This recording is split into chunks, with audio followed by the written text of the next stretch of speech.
Hola a todos. Hoy en la carreta jurídica debemos reaccionar en términos inmediatos a un fenómeno que a algunos tomó por sorpresa y que aquellos que seguían los procesos constituyentes en el continente venían esperando hace mucho tiempo.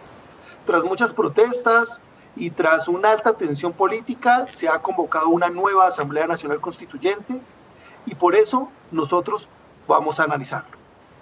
En ese sentido, tengo dos invitados muy especiales, dada su experticia en los temas que vamos a abordar. El doctor Santiago Andrés Salazar, como abogado, especialista en Derecho Laboral, magíster en Derechos Humanos y con énfasis en control de convencionalidad y competencias de la Corte Interamericana, como el primer moderador. Santiago, bienvenido. Hola, Diego, muchas gracias. Hola, Fernando, ¿qué tal? Muchas gracias por la invitación. Claro que sí.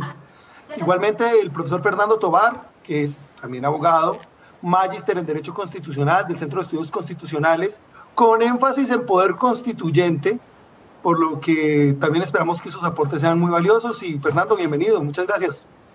Gracias, Diego, por esta amable invitación de participar en este espacio académico. Un saludo también especial a Santiago y pues es todo un gusto compartir este conversatorio con unos juristas tan brillantes como ustedes. Bueno, pues lo primero, recordemos algunas condiciones muy básicas. Creo que todos estaremos de acuerdo en que no hay ningún interés ni preferencia de carácter político. Sobre todo es un esfuerzo porque podamos visualizar las potencialidades de esto.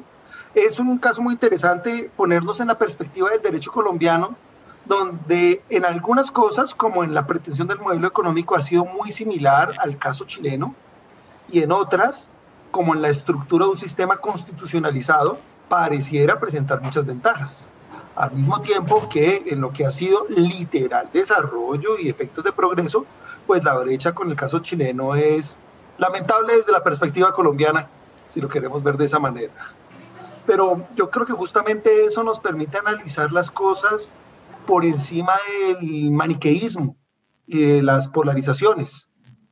No se va a volver Chile como Venezuela por intentar implementar un proceso constituyente, ni está destruyéndose una dictadura, sino simplemente hay una evolución de lo que sí son unos reclamos populares, unos reclamos sociales frente a las exigencias del momento, ¿no? En ese sentido, yo creo que todos lo vemos con expectativa, que en el fondo hay mucho de eso en una constitución. Es la fundación de una república, al punto que, lo cuento como anécdota, en Europa, por ejemplo, en el caso francés, la palabra constitución significa conformarse, constituirse en una república. Cada que hacen una constitución los franceses le dan el nombre de la república. La primera, la segunda, la tercera. Actualmente la constitución es de la Cinquième République, de la Quinta República, porque estamos literalmente refundando y creando un pacto social. Y en ese sentido, pues es todo un proceso de actuar popular, ¿no? Así es, Diego. Es importante destacar, digamos, lo importante de este proceso es que este proceso no es un proceso, digamos, improvisado, digamos, que haya estallado recientemente, sino que es un debate que se han planteado los chilenos desde años atrás, ¿cierto? Como ustedes saben, la constitución vigente de Chile es la constitución de 1980, una constitución que fue aprobada en el marco de una dictadura y que prácticamente entró en vigencia como unos 10 o 11 años después, que fue cuando terminó la dictadura de Pinochet, ¿cierto? Entonces, desde ese punto de vista, digamos, han habido, digamos, inconformidades o han habido, digamos, manifestaciones en cuanto a la identidad de un Estado que consideramos un Estado democrático, con una constitución que no fue redactada, o a pesar, que no fue redactada o implementada en el marco de un régimen democrático, a pesar de que fue votada por un referéndum, ¿no? Pero es que fue un referéndum votado en el marco de una dictadura, ¿no? Fíjese que ahí uno entraría, digamos, a diferenciar lo que podría ser la democracia constitucional, es decir, una democracia con unos límites, con unas garantías, y la democracia plebiscitaria, ¿no? Naturalmente, los procesos constituyentes emergen o se originan en un consenso que se enmarca dentro de una ruptura, ¿sí? Una ruptura constitucional. Y en este caso en Chile, dado, digamos, la efervescencia de orden social, de orden, digamos, político durante los últimos años, se ha implementado la idea de poder crear una nueva constitución, ¿cierto? Una constitución más democrática, una constitución que responda a los intereses de toda la sociedad chilena, de todo digamos, el conglomerado popular en Chile. Un aspecto muy importante, el consenso. Para que haya una constituyente debe haber consenso. No puede ser una cuestión política o mejor partidista. No puede ser una cuestión partidista, ¿sí?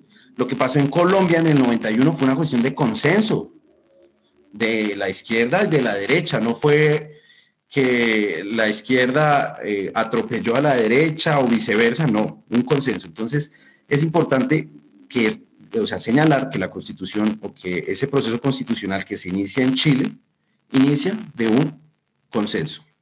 ¿Qué fue lo que votaron los chilenos últimamente? Votaron una propuesta. ¿Están de acuerdo con hacer una nueva constitución? Si estaban de acuerdo, 78% de los chilenos o de las personas que votaron manifestaron que querían una nueva constitución. Y esta votación venía con una segunda pregunta, y esa segunda pregunta consistía en establecer si querían que ese órgano constituyente fuera una convención mixta, compuesta por parlamentarios y por representantes de la sociedad, o fuera por una convención constitucional absolutamente nueva, que fue lo que finalmente también votaron. Que pues le llaman los chilenos convención constitucional, pero pues podríamos decirlo o asimilarlo a la Asamblea Nacional Constituyente. Entonces, hay un consenso nacional en Chile en cuanto a querer romper con ese ordenamiento anterior. Es, digamos, yo creo que la primera idea que podemos poner de manifiesto. No sé ustedes. Fernando, Diego, dentro de las reglas de esta votación plebiscitaria estaba que era un voto obligatorio, que había una sanción pecuniaria tal vez de 3 a 5 salarios mínimos chilenos. ¿Hasta qué punto obligar a los chilenos a votar en este proceso puede ser una verdadera manifestación de la democracia? ¿Hasta qué punto se puede afectar la voluntad de los chilenos cuando se ven constreñidos a participar en estos procesos? Yo creo que acá hay dos cosas muy importantes. En primer lugar, personalmente soy amigo del voto obligatorio, en cualquier circunstancia, no solo en un ejercicio de democracia, participaciones vía referendo plebiscito. La participación obligatoria tiene algunos componentes, desde los inicios democráticos helénicos del compromiso de vivir en sociedad. Ustedes dos lo saben, la palabra libertad significa estar libre en una sociedad. El famoso tema aristotélico del animal político. Vivimos en una sociedad y tenemos unos compromisos como ciudadanos. Una de las tragedias que nos ha traído la modernidad líquida es desaprendernos de los intereses comunes, de formularnos solo desde el individualismo. Si tuviéramos votos obligatorios en Colombia, les aseguro, primero, disminuíamos la apatía política, porque al menos tocaba preguntarle a alguien por quién votar, y no solo desentenderse que el abstencionismo es más dañino que cualquier participación. Segundo, seguro que se baja la corrupción, porque si todos participan, nos evitaríamos problemas como las denuncias de la compra de votos, el famoso tema de los tamales, de las componendas, porque no podría tener tanto impacto. Justamente una democracia fallida es una democracia con menos participaciones. Por eso muchos son amigos de que es mejor votar en blanco que no votar y abstenerse. Ahí hay una primera parte. Si es proporcional el monto pecuniario, podría uno debatirlo. Pero el hecho de que haya una votación obligatoria me parece importantísimo y muy útil. Con un punto extra, hablando del término que me parece muy acertado de constreñimiento. En el caso chileno, no se necesitaba un porcentaje mínimo ni un umbral para la aprobación. Si hubiera un constreñimiento, una obligación, como en los referendos colombianos, donde se necesita un porcentaje de participación, un porcentaje de aprobación, ahí sí va a estar incidiendo, obviamente, a favor de la tesis que se está planteando. Como no es el caso, me parece totalmente democrático y garantista. No, de acuerdo, o sea, ese punto es muy importante. Allá no manejan el tema de los umbrales, pero ahí, Santiago, hay algo que tener en cuenta, y es que en Chile hay una identidad en cuanto al voto obligatorio, o sea, no es algo nuevo. Entonces, los chilenos saben que cuando hay elecciones hay que votar, es obligatorio, y ellos mismos pues tienen su sistema de sanciones frente a la no participación, ¿no? O a la apatía ciudadana. Entonces, aunque la Constitución le esté promoviendo un dictador que cometía crímenes de lesa humanidad y obligan a votar ese referendo, como en la Constitución del 80. Pero fíjese que eso hablando de tradición. Otro contexto, ¿no? Porque aquí estamos en democracia, ¿no? Entonces, en ese sentido, pues digamos que es positivo el hecho de la participación. Mire, un aspecto que también me parece que deberíamos resaltar es el tema de la conformación del órgano constituyente. Y es que yo creo que esta va a ser la primera vez que un órgano constituyente funcione con paridad de género, ¿no? Que me parece también un aspecto muy, muy interesante. ¿Ustedes cómo lo ven? Bueno, es absolutamente relevante, pero pareciera que no hablan de género, sino de sexo. Hasta ahora lo que se ha reflejado es que estos 155 escaños se van a repartir entre hombres y mujeres. No se está hablando de género femenino, género masculino, lo cual pues va a generar de alguna forma una exclusión de la población LGTBIQ que no se encuentra matriculada pues con una visión binaria, y en efecto pues va a generar un vacío constitucional. Esto además se debe sumar a que no se encuentra una representación obligatoria de la población originaria. Los mapuches constituyen un porcentaje importante de los chilenos. Además, participaron activamente en estas protestas que llevaron a la constituyente y no están en las normas del juego. Tanto que se habla en la tradición política chilena de la resistencia mapuche, ¿no? Y ha sido parte de la tensión centro-periferia histórica. Pero bueno, creo que eso merece su punto particular. Los participantes por paridad de sexo, si me perdonan, con la mayor objetividad, yo sí estoy en desacuerdo. Y quiero dar claridad que esto no tiene nada que ver contra los derechos de la mujer, ni con la identidad de género. Pero el concepto, primero, no tiene un soporte teórico, ni tiene una ideología o una potencialidad práctica. Primero, a nivel teórico, ¿qué es un dignatario de una convención o de una asamblea nacional constituyente? El representante de los soberanos, de los que tienen el auténtico poder. ¿Por qué unos políticos en un salón cerrado pueden tomar una decisión importante? Porque les encargamos como pueblo soberano. Por eso, y aprovechemos que el día de hoy nos enteramos del triste fallecimiento de Horacio Serpa, por eso es que los dignatarios de la Asamblea Nacional Constituyente firmaban en nombre del pueblo. La famosa foto con Álvaro Gómez Hurtado, Navarro Wolf y Serpa haciendo las paces del Frente Nacional, del M-19. Eso es un concepto muy interesante porque es representativo. Y todo el debate en una asamblea debe ser público porque es deliberativo. Tanto el principio representativo como el deliberativo son fundamentales en una democracia. Ahora, si por el simple hecho de ser mujer usted no está representando a nadie, porque podrían tener representantes sin un solo voto, solo porque su lista les complete la paridad sexual. Ahí tenemos un problema de representación y un vacío de todo lo que fue la historia del pensamiento democrático en Occidente, desde la idea del contrato social, de la Ilustración, de Montesquieu, de Jean Baudin. La idea es que los que van, por eso la idea original del derecho parlamentario, los que van a hablar en nombre de otros, parlé, tienen que representarlos. Y por eso en muchas democracias fuertes, usted puede vetar a su senador porque no estaba en la línea que le prometió. Acá hay un problema entonces, primero, de representación. Pero segundo, aunque pareciera en un prejuicio que mi postura suena a estar en contra de tendencias de izquierda o en contra de tendencias progresivas a favor de la mujer, decía que esto tiene un efecto práctico delicadísimo. Y es que, contrario a lo que uno supondría, esto no garantiza una mayor representatividad de los intereses de la equidad de género, ni de la eliminación de las brechas entre sexos. Y tenemos experiencias en Colombia con la famosa ley de cuotas, donde en una lista tienen que ser el 30% mujeres. Ahora, por ejemplo, en las listas cerradas, yo lo digo con honestidad, las mujeres que han ingresado sin ningún mérito político a las listas de gobierno, por ejemplo, representan los intereses contra la discriminación de sexo, contra la mujer abandonada, contra la cabeza de familia, al contrario, son posturas totalmente retrógradas. Lo que uno mira en las cabezas femeninas más visibles del Congreso en Colombia es todo lo contrario. Una visión retardataria, retrógrada, totalitaria, que no representa los intereses de las mujeres, que están ahí por sus carreras políticas o por sus maridos, y algunos maridos en negocios turbios. Esto lo que está es quitándole control a la población que se ganó una constituyente en franca lid y abriendo la puerta como el que lanza una moneda al aire. No sabemos si nos toque a alguien muy bien, comprometido, y nos toca una Isabel Allende, o si nos toca una Fernanda Cabal. Bueno, es que ese también, digamos, representa y más allá de la paridad de género, yo digo a nivel político, el tipo de constitución que uno quiere redactar, ¿no?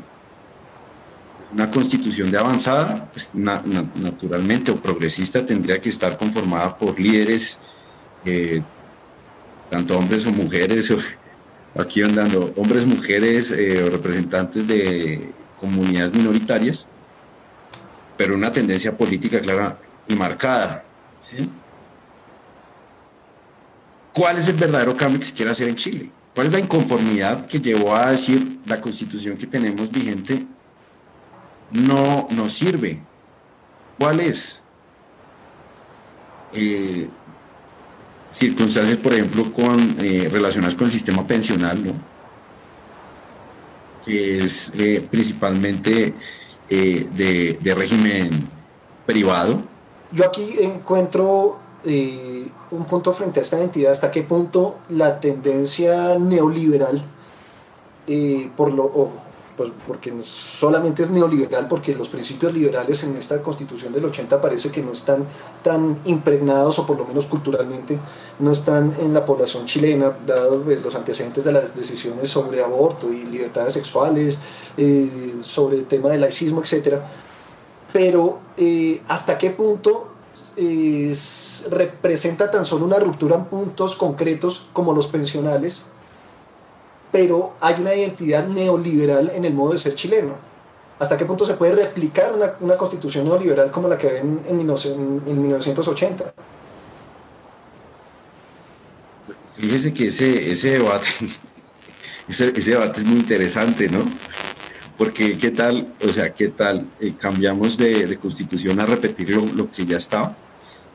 Yo creo que debe haber unos puntos concretos, unos pilares respecto a los cuales se debe trabajar, ¿no? Lo básico en cualquier democracia, en cualquier estado democrático de derecho, es garantía de derechos humanos, tutela efectiva de los derechos humanos, separación de poderes. Y de pronto también yo creo que un aspecto que merece la pena analizar es el papel del Tribunal Constitucional chileno, o la identidad en cuanto al control de constitucionalidad en Chile, que es un control de constitucionalidad que se inspira en el modelo europeo. Entonces son puntos que uno tendría que tener en cuenta. Y por supuesto, el tema de los derechos sociales. Mira, hay unos antecedentes a nivel latinoamericano que merece la pena que sean tenidos en cuenta, o que por lo menos sean valorados en este proceso chileno, y es primero el proceso colombiano, ¿no? O sea, lo que hizo Colombia en el 91, decía un colega, nos sacó del medioevo. Pero vea, por ejemplo, procesos constituyentes como el de Ecuador o el de Bolivia, producto de los mismos, las constituciones empiezan, por ejemplo, a otorgar derechos a la naturaleza. Y no muy lejos de ellos, nosotros en Colombia, por vía jurisprudencial, empezamos a reconocer también derechos a la naturaleza, como, o sea, como sujeto de derechos, entender a la naturaleza como sujetos de derecho, ¿no? Está esta sentencia del año 2016 del Río Atrato, que me parece una sentencia muy interesante y que también sirve, digamos, como un antecedente a lo que debemos tener, o a lo que yo digo el constituyente debe tener en cuenta. Pregunta. Dentro de este proceso plebiscitario se decidió que va a haber una importante participación de los independientes. Se pueden crear listas de por lo menos 2 personas que representen un porcentaje equivalente al 0,4 de la última votación en cada distrito. Eso quiere decir que va a haber una pluralidad interesante, se espera, de candidatos a la Asamblea Constituyente. Pero con esta pluralidad, con esta riqueza, ¿cómo se puede garantizar, si hay muchos constituyentes sin experiencia política o sin experiencia en los manejos del Estado, que se cree una constitución que sea técnica, que sea jurídicamente viable? Muchachos, ¿yo qué opino, honestamente? Creo que no hay que preocuparse por la parte técnica, porque se trata de dar visibilidad. Hay unos conceptos que son internacionales, que vienen de grandes tradiciones. Efectivamente apoyo lo que dice el profesor Fernando. La tutela judicial efectiva, integralidad de derechos en las, entre comillas, diferentes generaciones. Creo que ese no sería el problema. Creo que acá se trata de visibilidad. Creo que incluso lo que dio origen a todo este conflicto social era la invisibilidad que se venía hablando. Nos vendieron la idea del milagro chileno, del modelo infalible, de la fórmula que hay que copiar y pegar en todos los países para que todo funcione. Y resulta que era como en las historias de Instagram o las parejas felices de Facebook, mucho más de apariencia que de sustancia. Y esto ha implicado justamente una invisibilidad de muchísimos sectores. Yo creo que Fernando tiene razón en una cosa, de los sectores alternativos y modernos. La Constitución chilena está enmarcada en una tradición conservadora increíblemente radical. Todavía tiene unos espacios muy fuertes de participación religiosa. Declara explícitamente que es inconstitucional cualquier práctica del aborto. Es decir, que aún por una votación del Congreso no podría despenalizarse.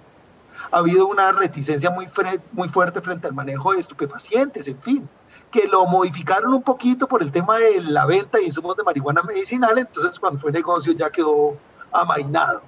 Pero bueno, volviendo al punto central, el hecho de la apertura democrática nunca puede ser negativo. El hecho de que le demos la voz a todos no puede ser considerado inconveniente. Y también en una constitución hay que asumirlo desde la humildad de la igualdad entre los partícipes. No hay ciudadanos de mayor o menor competencia. No es que el que fue parlamentario sabrá más que el que es campesino. Al contrario, de eso se trataría la democracia, de la igualdad sustancial entre todos sus participantes. ¿Qué creo en cambio que sí es un verdadero riesgo? La experiencia en la participación política para tener más escaños. Ese tema de la total apertura pasó en Colombia en el 91, cuando la Alianza Democrática M19 tuvo una mayoría en la constituyente, o sea que tenía una buena acogida, y no tuvo representación después de que se deshizo el Congreso y se llamaron a elecciones, por lo que el mismo M19 después llamaba la Operación Avispa, donde cada uno de los visibles creó su propia lista. No lograron ser competitivos, no lograron tener una estructura política y la mayoría del Congreso la ganó el Partido Conservador, organizado, disciplinado, con estructuras de directivos, de curules, sino de avales. Entonces, la apertura bienvenida, pero lo que pueden es terminar ganando los sectores de siempre y otra vez imponiendo sus intereses. Uno de los aspectos, digamos, más polémicos que como antecedente, digamos, podríamos analizar fue el tema de la constituyente en Colombia, ¿no? Ustedes saben que el movimiento de la séptima papeleta fue un movimiento ciudadano mediante el cual de manera informal, ¿no? Se esperaba que las autoridades electorales contaran una papeleta adicional a las que estaban en la votación, ¿no? Encontrando al final, y pues de acuerdo a un decreto presidencial, que hubo más de 5 millones a favor de una constituyente. O sea, el pueblo colombiano estaba, volviendo a la misma línea que habíamos señalado, en clave de consenso y que necesitamos un cambio constitucional. En ese momento hablamos de un cambio constitucional, no cambio de constitución, ¿no? Digamos que ustedes saben que empezó como con la idea de una reforma y terminó con una asamblea constituyente. Bueno, eso es un tema, digamos, que merece la pena ser tenido en cuenta. Pero piensen ustedes una cosa que pasó en Colombia. Luego que se hace este proceso electoral de la constituyente, la votación a los constituyentes fue muchísimo menor, ¿sí? Y la asamblea constituyente elegida en el año 91 incluso cerró temporalmente el Congreso de la República, ¿sí?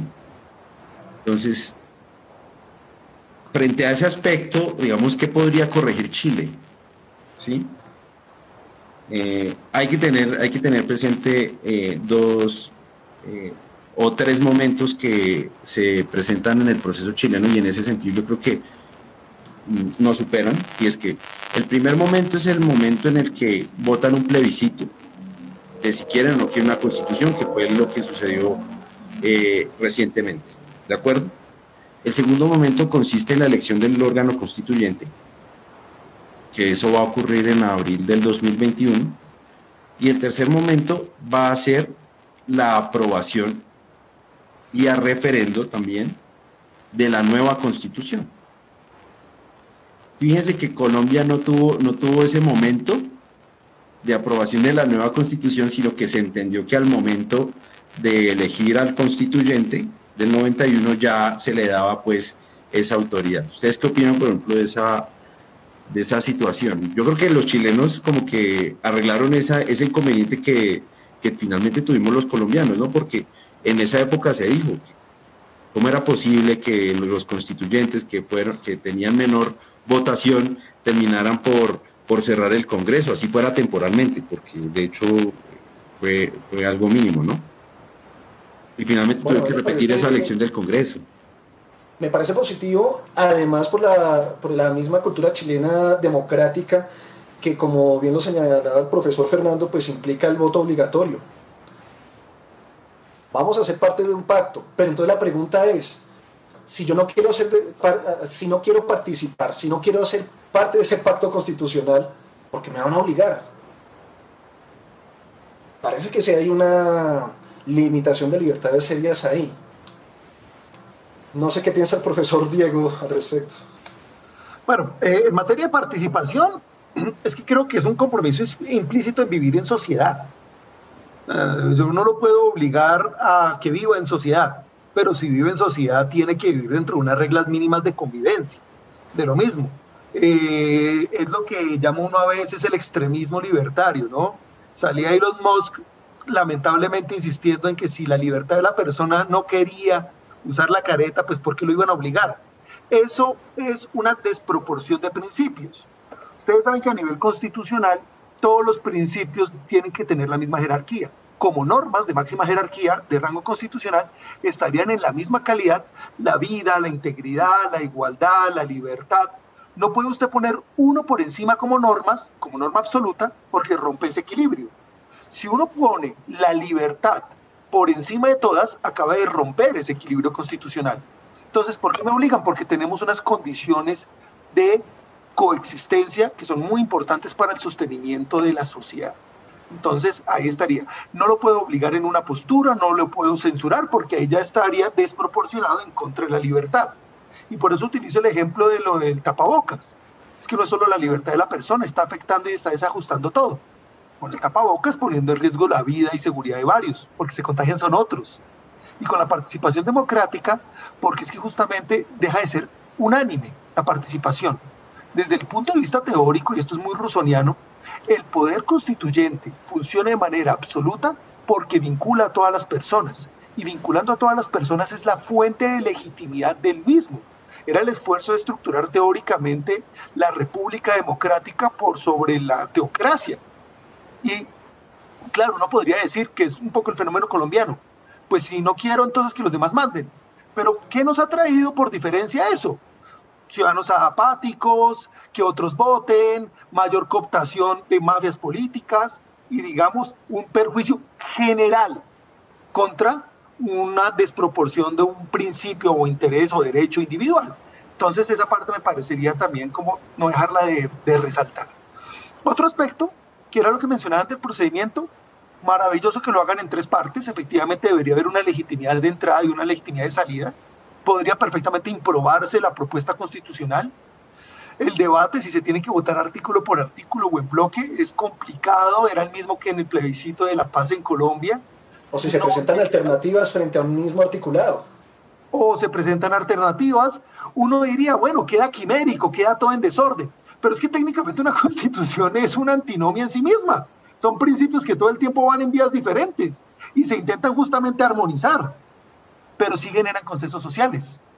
El poder saber si la mayoría cree que hay que permitir el aborto libre o que no lo cree, pues hay que direccionarlo hacia algún lado. Y por eso sí, efectivamente, el tema de las alternativas parece más democrático, aunque más complicado. Otro aspecto es que un procedimiento, ya que hablan de alguna opinión, bueno para producir un documento constitucional o sensato, es generar esos principios transversales que definen una constitución. Si se trata de acuerdo, no de desacuerdo, las bases comunes deben ser las más importantes. Discrepo muchísimo de la tesis de Jeremy Waldron, según la cual los desacuerdos se resuelven por votaciones, porque eso no es democrático. Acá somos 3 y entre los 2 decimos, Fernando, saquemos a Santiago. Ahí hay una votación, pero no un ejercicio democrático. O no, cada vez que hable, silenciémoslo. Y ahí parecería aritmético, pero no es democrático. Lo importante es, al contrario, las reglas abstractas. Si decimos, miren, se van a reiterar las acciones de amparo, que esa sí la tiene el caso chileno. Se van a reiterar o se da o no se da espacio a los estándares internacionales de derechos humanos. ¿La firma el pueblo chileno o la firma un dictador que cometía crímenes de lesa humanidad como la anterior? Generemos unos consensos básicos para sobre ellos desarrollarnos. Algo muy importante que no habíamos mencionado, el tema económico. Todo esto en Chile partía de un conflicto sobre el modelo económico. Dejemos explícito, si fuera yo constituyente, dejemos explícito que no se negocia la propiedad privada y que solo mediante trámite administrativo con indemnización por utilidad pública podría haber una expropiación, como se hace en todos los países para construir las carreteras. Entonces, dejar claridad de esos fundamentos del modelo que permitirían. ¿Qué causó esta situación tan grave? Porque además la Constitución tiene que responder a los problemas, ¿no? La inequidad. Ahora, hay una inequidad social, hay una inequidad de oportunidades y sobre todo, quiero decirlo públicamente, hay una inequidad entre el sector que se afianzó como una unidad empresarial y político respecto del ciudadano. Es que finalmente no se nos olvide que el presidente Piñera es dueño de aerolíneas y de medios de comunicación que le lavan la imagen, que le hacen la campaña y que luego cuando ejercen en el poder político exoneran a los miembros del gabinete de pagar impuestos. Entonces, ahí hay una cooptación del Estado. Miren que no tiene nada que ver con el sistema monetarista, no tiene nada que ver con la producción de plusvalía, tiene que ver con la ruptura. Entonces, si acá empezamos a generar unas bases de daño institucional y de desmejora de las condiciones de transparencia, lo primero que habría que incluir es eso. Ninguna renta podrá exonerarse totalmente de impuestos. Hay incompatibilidad entre tal cosa y tal otra. El sistema de rotaciones, tenemos instituciones para que hagan veeduría, para que hagan intervenciones.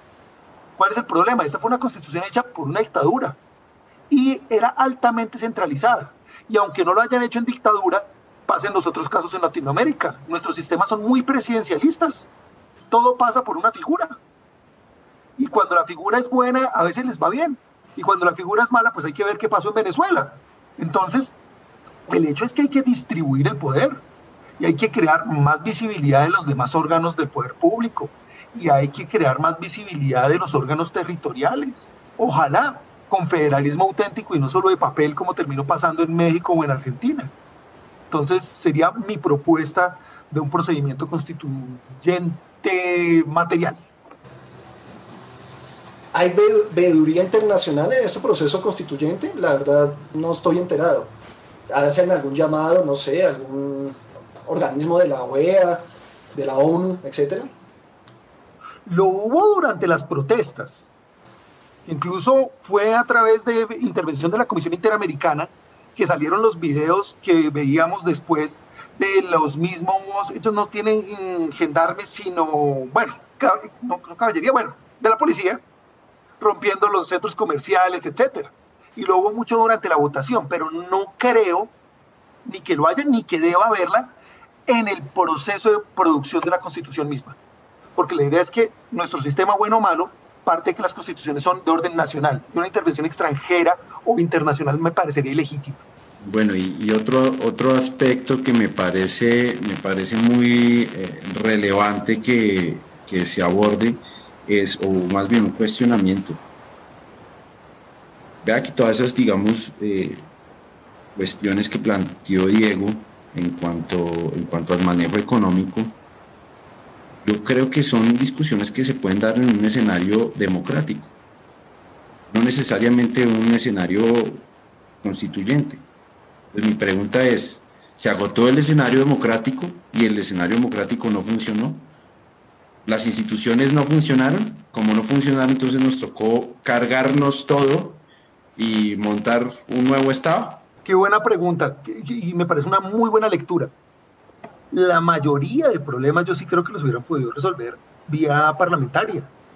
Es decir, la reforma del sistema de pensiones, la Constitución del 80 no dice que tienen que estar todas privatizadas y que cuando den pérdidas la persona pierda el trabajo de una vida como les pasó a muchos. Eso no pasa por la Constitución, podría pasar por la ley. Pero lo que sí hubo es un diseño institucional que favoreció unas grandes inequidades y que el porcentaje de mayores acaudalados terminaron cooptando los sectores políticos. Y terminó ocurriendo, como ha ocurrido en muchos espacios de Latinoamérica, una total ruptura entre el político como grupo y las necesidades sociales. No había ninguna conexión. Y de verdad parece que no hay a quien hablarle. Y ustedes miren que pasa igual en Colombia. Hay que ver las intervenciones de Duque a las 7 de la noche si uno no tiene nada mejor que hacer. Y de verdad no habla como si supiera qué está pasando. Honestamente, hablar de las problemáticas podría tener su postura a favor o en contra de lo que quiera, pero parece que se informara en el Extra o en fake news de Facebook. No hay una conexión con la realidad.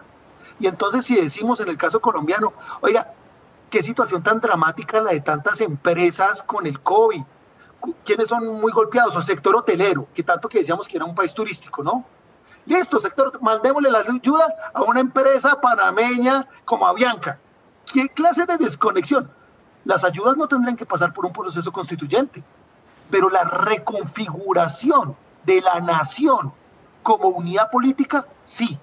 Y lo que hubo fue una desconexión dentro de esa unidad, me parece a mí. Creo que a eso se le debe sumar la ruptura con el valor simbólico que tenía la constitución de la dictadura.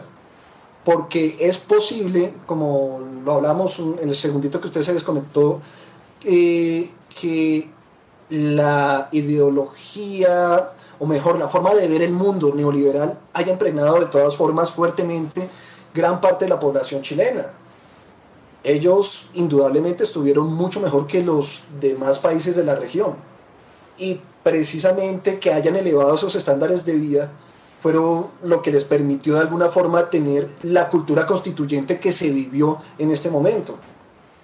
Así que, como resultado posible, entre otros muchos, está ese, que sigan con un modelo neoliberal con algunas reformas menores frente a los temas más sensibles como los pensionales, pero que lo que realmente necesitaba el espíritu chileno era quitarse el lastre de ser el resultado de una dictadura.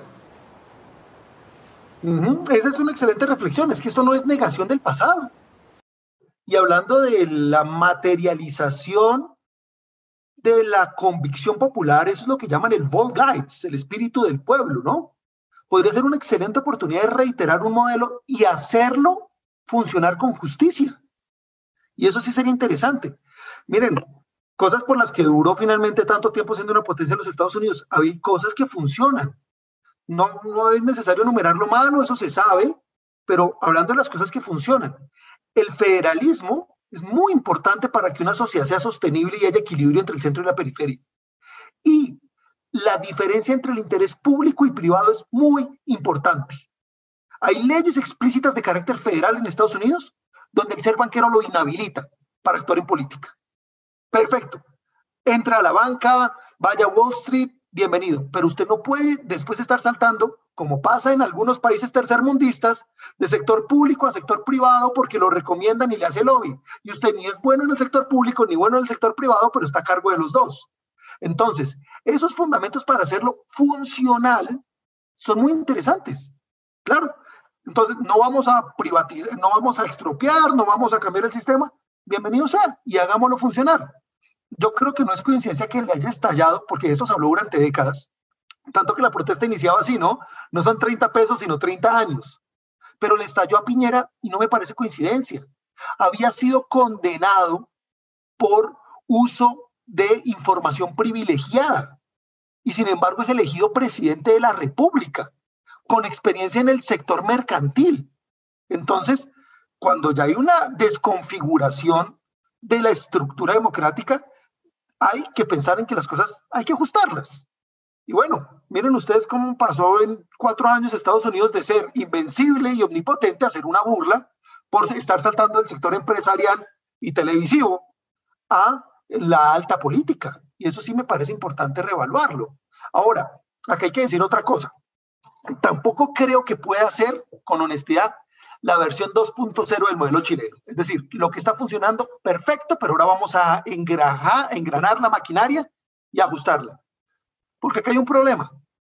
Más garantías son, en término económico, más costo en el desarrollo de un proyecto. Dicho de otra forma, para que algo sea absolutamente eficiente, termina siendo violatorio de derechos humanos.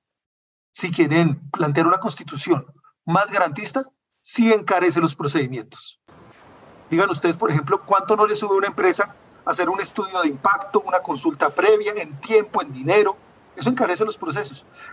A mi juicio, afortunadamente, porque pone por encima los derechos humanos y los derechos fundamentales, que solo sacar dinero y solo hablar del PIB, por supuesto.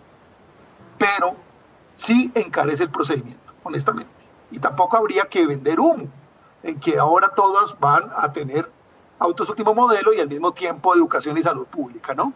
Es que es imposible darle gusto a todo el mundo, porque finalmente si vamos a ver un Chile con un modelo neoliberal que al mismo tiempo esté garantizando educación, salud, subsidios, trabajo, etcétera, pues el Estado no va a tener cómo funcionar. Entonces tendrán que buscar algún punto medio o terminar inclinando la balanza para alguno de los dos lados. Pero un Estado que tenga todas esas garantías y al mismo tiempo no cobre impuestos, simplemente pues desaparece porque no va a tener con qué funcionar. Les quería preguntar una opinión muy técnica jurídica. La Constitución chilena fue sancionada varias veces a nivel internacional. Los famosos casos de la Corte Interamericana en control de convencionalidad de la última tentación de Cristo y Almonacid Llanos.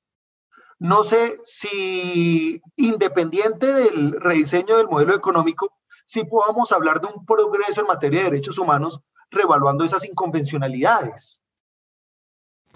Creo que va a tener que ser un punto obligatorio, porque no son las únicas condenas que tiene Chile. Ellos también tienen muchas condenas con relación a las leyes de perdón y olvido que impedían el juicio de los delitos cometidos durante dictadura, sobre todo pues que se conociera la verdad. ¿Qué pasó con las víctimas? ¿Dónde están los cuerpos? ¿Están vivos? ¿Quién fue el victimario? ¿Por qué no podemos juzgar a esos victimarios? Y eso también va a tener, creería, un punto de discusión álgido en esta nueva constituyente frente a qué va a pasar con esas leyes de perdón y olvido, porque si bien hay ciertas condenas de Corte Interamericana, aún hacen parte de la vida jurídica de Chile. ¿Se van a meter con los milicos? ¿Va a quedar proscrita una nueva operación Cóndor en la Constitución? Entonces, ahí estaría el debate. Es una muy buena oportunidad para incorporar desde la Constitución el tema del control de convencionalidad. Me parecería que deberían aprovecharlo. No tendrían, digamos, ese inconveniente que tenemos nosotros acá en Colombia, que pues tenemos una corte que sí es progresista, que sí es de avanzada en materia de derechos fundamentales, de derechos humanos, pero que es reacia a asumir el tema del control de convencionalidad. Entonces dice, no, nosotros tenemos bloque de constitucionalidad y tomamos como parámetro la Convención Americana, pero no es control de convencionalidad, porque es que nosotros somos jueces constitucionales. Hombre, eso es hasta hipócrita en cierto punto, digo yo, Ese es real la pita, ese es real la pita. Mire, usted está, imagínese a alguien que está viviendo con la pareja. Y dice, ella no es mi esposa, sino es mi amiga, compañera permanente, que es mi novia y mi amada, pero no es mi esposa. La falta de claridad en el lenguaje no es honesta y no es conveniente en ninguna situación. Y tanto que la indicación de la Corte Interamericana ha sido explícita, que hago publicidad y lo recomiendo bastante. Santiago no lo hace por humildad, pero lo explican bastante en este librito, producto de mi doctor Santiago. Eso es el concepto de control de convencionalidad difuso. Todos los jueces son jueces de convencionalidad. En un estándar de derechos humanos, el juez municipal de cualquier departamento o la impresionante Corte Constitucional tiene obligaciones de hacerlo valer.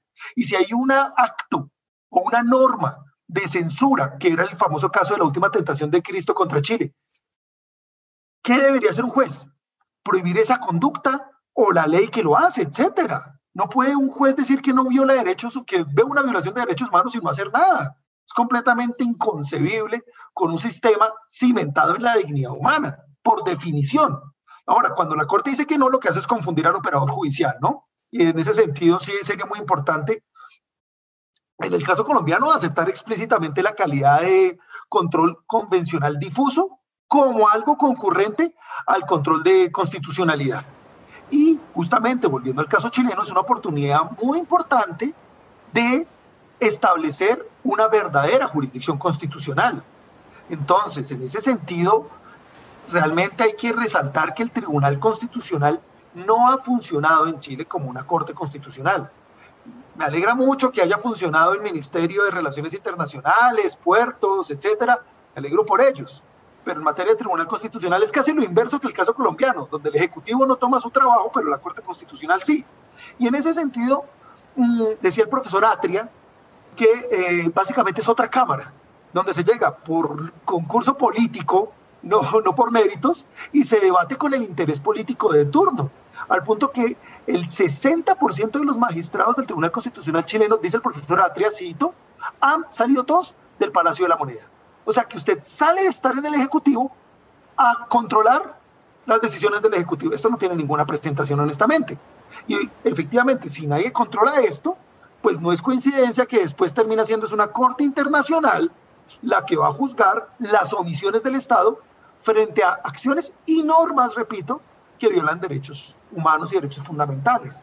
Por cierto, parte de la condena de la última tentación de Cristo también era contra normas de carácter gendármico. Están vigentes hoy normas que permiten requisa sin motivos de sospecha o intervención en viviendas bajo amenaza a la estabilidad nacional. Estamos legalizando acciones dictatoriales.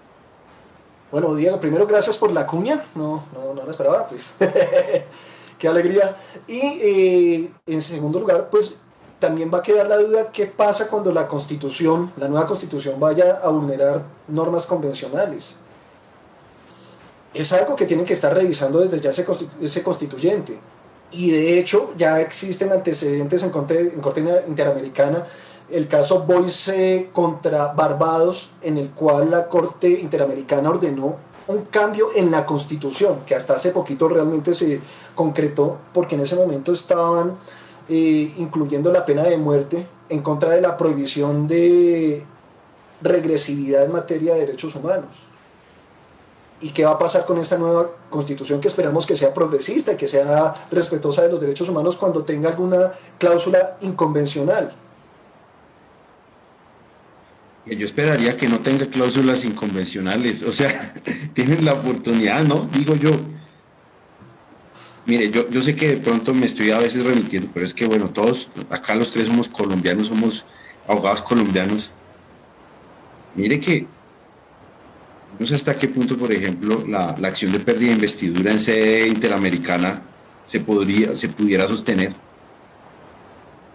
sobre todo en cuanto a la proporcionalidad, ¿no? O sea, que a usted, por fallar en 6 reuniones, lo priven luego de ser elegido políticamente de por vida.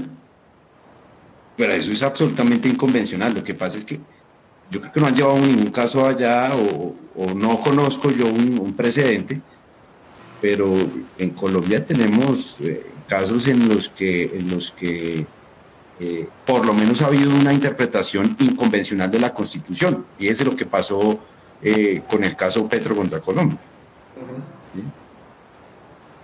Con un detalle, normalmente lo que ordena la Corte Interamericana es ajustar el ordenamiento jurídico, como pasa en el caso Petro. Lo que intentó la Corte en una maroma de que solo se podía destituir funcionarios cuando eran casos de corrupción, y la ley no habla de corrupción, lo que hay es faltas, ¿no? Entonces, en vez de desenredar, nos enredaron más. Pero bueno, volviendo a la Corte Interamericana y al caso chileno, les cuento como anécdota que el numeral primero del artículo 19 establece, y cito, la pena de muerte podrá establecerse por el delito contemplado en la ley aprobada con quórum calificado. ¿Quieren normas inconvencionales? Eso es explícito. Entonces, supongo yo, en mi ignorancia, que lo que no hubo fue reglamentación de ese artículo constitucional y no se tradujo en una violación directa de derechos humanos y por eso no llegó a Corte Interamericana. Porque ustedes saben que para acceder al sistema interamericano tiene que ser con un caso concreto donde se vulneraron los derechos, no por la norma en abstracto.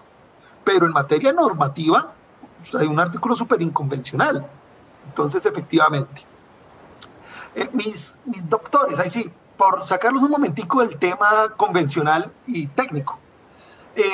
Una de las respuestas o una de las defensas que insistían quienes no querían el cambio constituyente, decían dos cosas y, digamos, me gustaría escuchar una opinión. La primera, que los que estaban hablando de eso no sabían o no aceptaban que se les entregó un mejor país del que recibieron las generaciones anteriores. Y segundo, que muchos estaban clamando por un cambio constitucional sin ni siquiera saber qué era una constitución. No sé si serían argumentos válidos o más bien demagogia.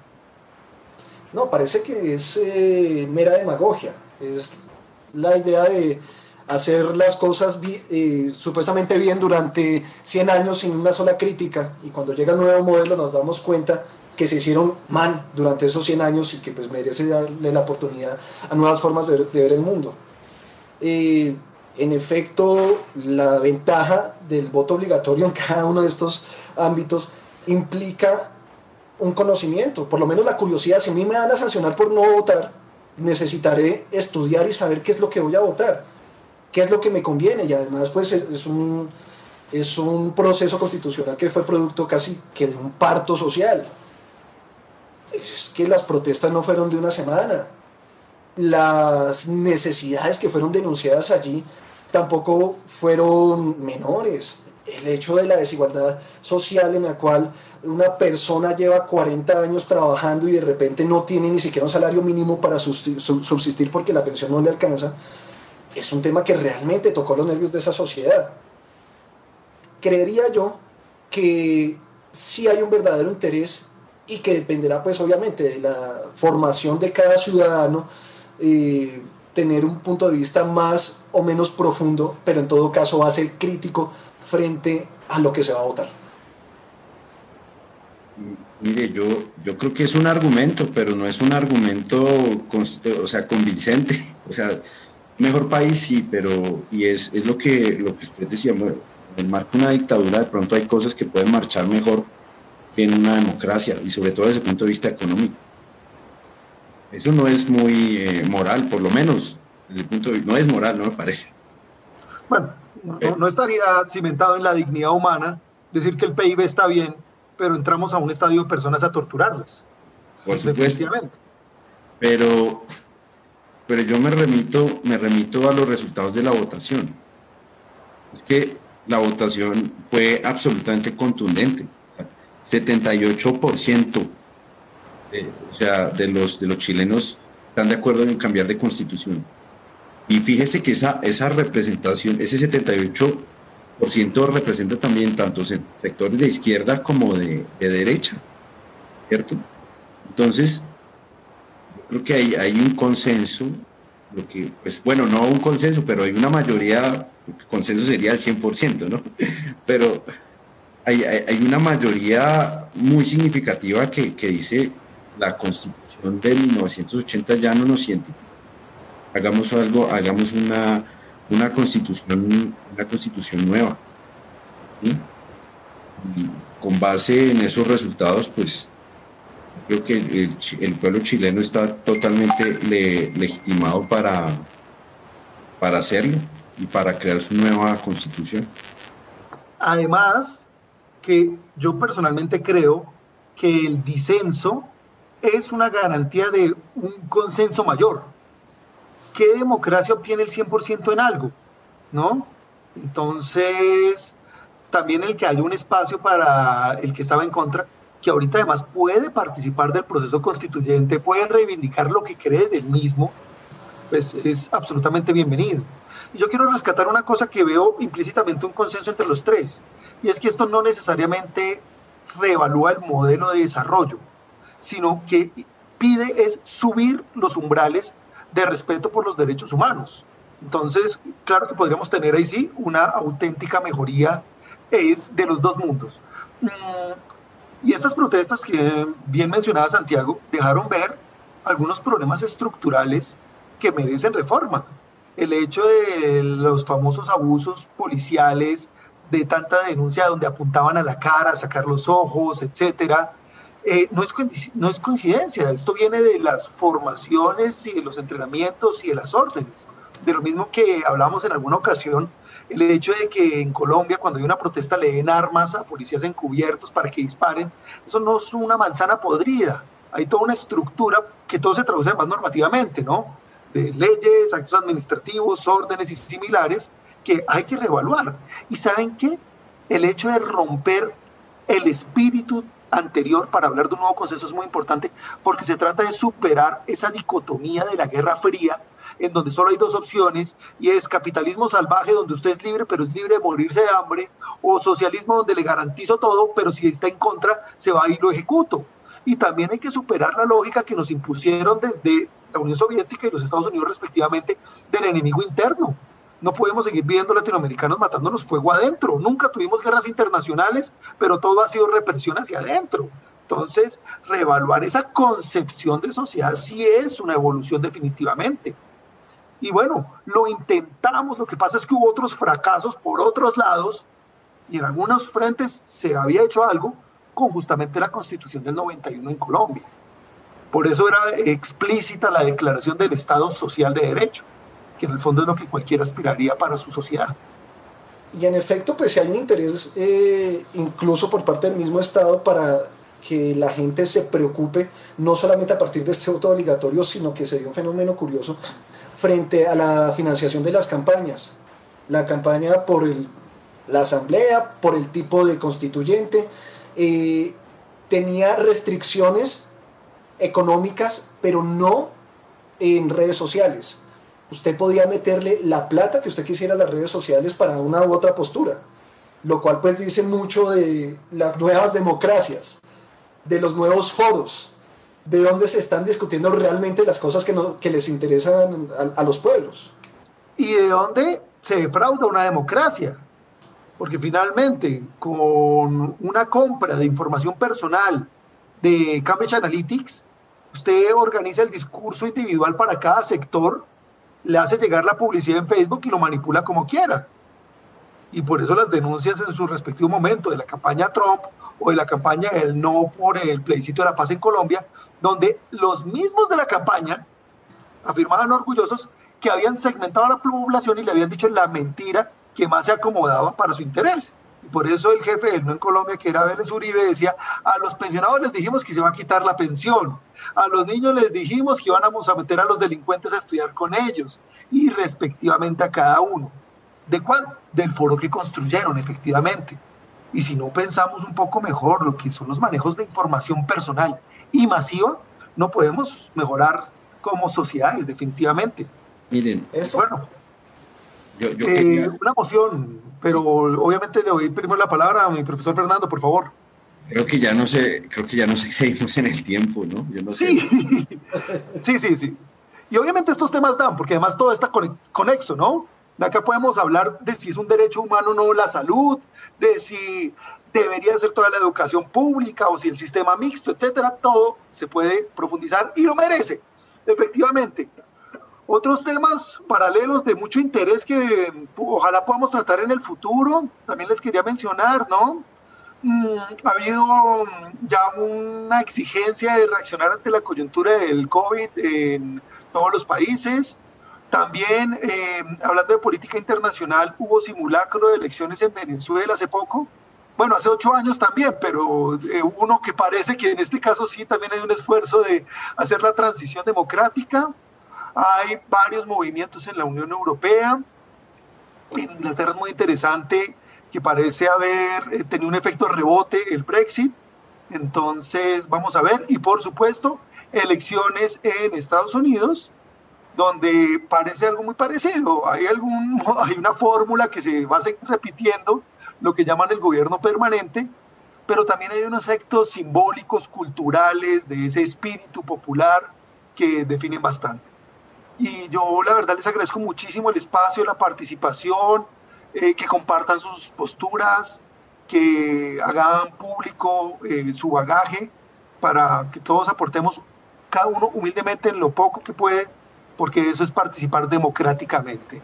Y de verdad les agradezco mucho y espero que pronto podamos volver a hacer otro ejercicio. No, pues al profesor Diego, muchísimas gracias por la invitación a este espacio. La verdad es un espacio de discusión muy relevante porque todas estas discusiones democráticas no son coyunturales, nos van a seguir afectando y nos van a seguir afectando porque de todas formas los procesos de protesta, los procesos constitucionales hasta ahora están comenzando. Y estos efectos rebote, como bien lo decía el profesor Diego, no sabemos en qué van a terminar. Tal vez es algo que se va a proyectar para los próximos 20 años. Es más, aquí en Colombia se estaba hablando de una reforma constitucional hace poco. Se están metiendo también con la Administración de Justicia, se están metiendo con el Banco de la República, se están metiendo con los cimientos de la Constitución. Y pues parece que es un reflejo de lo que está pasando no solamente en la región, sino en el mundo. Puede que sea la primavera latinoamericana. Yo les iba a preguntar sobre eso, ya como para concluir, ¿no? Constituyente en Colombia, sí, no, porque yo sé para dónde va su respuesta, pero es un tema que pronto a la audiencia le puede interesar esa última reflexión. Yo espero que no. Yo no le voy a oír a la pregunta. Perdón. Creo que no es conveniente que esta joven constitución fue un gran avance frente a las posturas pues tan tradicionales y tan decimonónicas que vivió Colombia, que todavía tiene rezagos en gran sector de la población, del pensamiento jurídico, hasta el pensamiento filosófico colombiano, y que nos ha dejado rezagados con relación a la misma región. Estamos realmente atrasados. Así que romper con los precarios avances que nos ha dado la Constitución del 91, que han sido torpedeados con las innumerables reformas que ha tenido, y abrirle la puerta a un constituyente cuando todavía no hemos terminado ni de masticar un proceso de paz, no parece conveniente. Yo apoyo totalmente la idea de que no es conveniente una constitución, en el caso colombiano, una nueva constituyente, aunque hay las ventajas de la Constitución del 91 son insuperables comparadas con las del 86. Hablar de derechos fundamentales, hablar de bloque de constitucionalidad, las sentencias de la Corte Constitucional han hecho más por este país que todas las presidencias juntas, casos importantísimos como lo del UPAC, violación de derechos humanos en las cárceles, de desplazados, innumerables amparos directos, cada sentencia de la Corte Constitucional que le salvó sus derechos fundamentales a alguien. Bienvenido. Pero también creo que hubiera sido mejor, lo digo todo el tiempo, que tuviéramos un sistema federal, transparencia para las regiones y similares. Eso tendría que pasar por una constituyente. Creo que algún día habrá que hacerlo, ojalá lo hagamos. Pero ¿por qué no me convence en este momento? Porque un proceso constituyente tiene que ser popular, tiene que nacer de la base. ¿Por qué es legítimo el caso chileno? Porque nacía de la base, de unos muchachos que estaban inconformes por pagar más en el metro y luego unas chicas que se sentían excluidas porque se les seguía dando formación religiosa contra los intereses de libertad sexual. Y eso es muy importante porque viene de la base. Pero si viene de un partido político donde la principal propuesta es cerrar cortes para que haya menos fuerza de la rama judicial, no tiene ninguna legitimidad. Diferente si el día de mañana estamos hablando de líderes regionales que quieran una reforma sobre lo orgánico y que hagamos un pacto nacional donde no modificamos lo dogmático. Esa sería una buena propuesta a mediano plazo.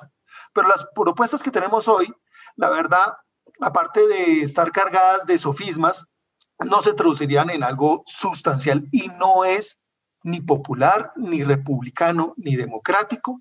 En ese sentido, por ahora no creo nada útil una constituyente. Y bueno, se nos perderían los artículos que hemos publicado sobre Constitución colombiana también. Bueno, es que eso sí es lógico, una constituyente no le conviene al pueblo, sobre todo porque el país todavía está muy polarizado. Y para que haya una constituyente debe haber un acuerdo, parafraseando por supuesto a Álvaro Gómez Hurtado, sobre lo fundamental. Y no va a haber un acuerdo sobre lo fundamental si unos están atacándose los unos a los otros de manera desproporcionada y poco democrática, ¿no? Entonces, sí, la verdad es que no hay un ambiente para una constituyente, pero sí, ojalá, yo también comparto esa idea de que ojalá un día seamos federales. Yo creo que el federalismo y la autonomía regional es un derecho que el pueblo colombiano se merece, a nivel territorial, por supuesto. Muy cierto. Bueno, nos queda pendiente la charla sobre ventajas del federalismo o contrastes o por qué algunos centralistas sí funcionan, pero todo a su debido tiempo. No les alargo más al auditorio, que hay que ser considerados con todos. No sé si alguna última parte para despedirse, mi doctor Fernando, mi doctor Santiago. Yo simplemente quiero agradecerle, Diego, la invitación a este espacio y resaltar también la intervención del doctor Santiago, que también fue muy importante y valiosa, y también que es un gusto poder discernir con él, ¿no? También un saludo especial al doctor Santiago. Muchas gracias. No, este panel fue de lujo. Muchísimas gracias también por la interlocución, mi querido doctor Fernando, querido doctor Diego. La verdad, pues fue un buen espacio, un gran espacio, y esperamos que se repita con otros temas. El de federalismo suena muy interesante. Excelente, ¿no? Excelente ejercicio, les agradezco muchísimo. Y bueno, me despido de todos los que nos escuchan. Muchísimas gracias por la participación, por la paciencia. Y recuerden, como decían los fabulosos Kylax, que Víctor Jara no calla. Feliz noche.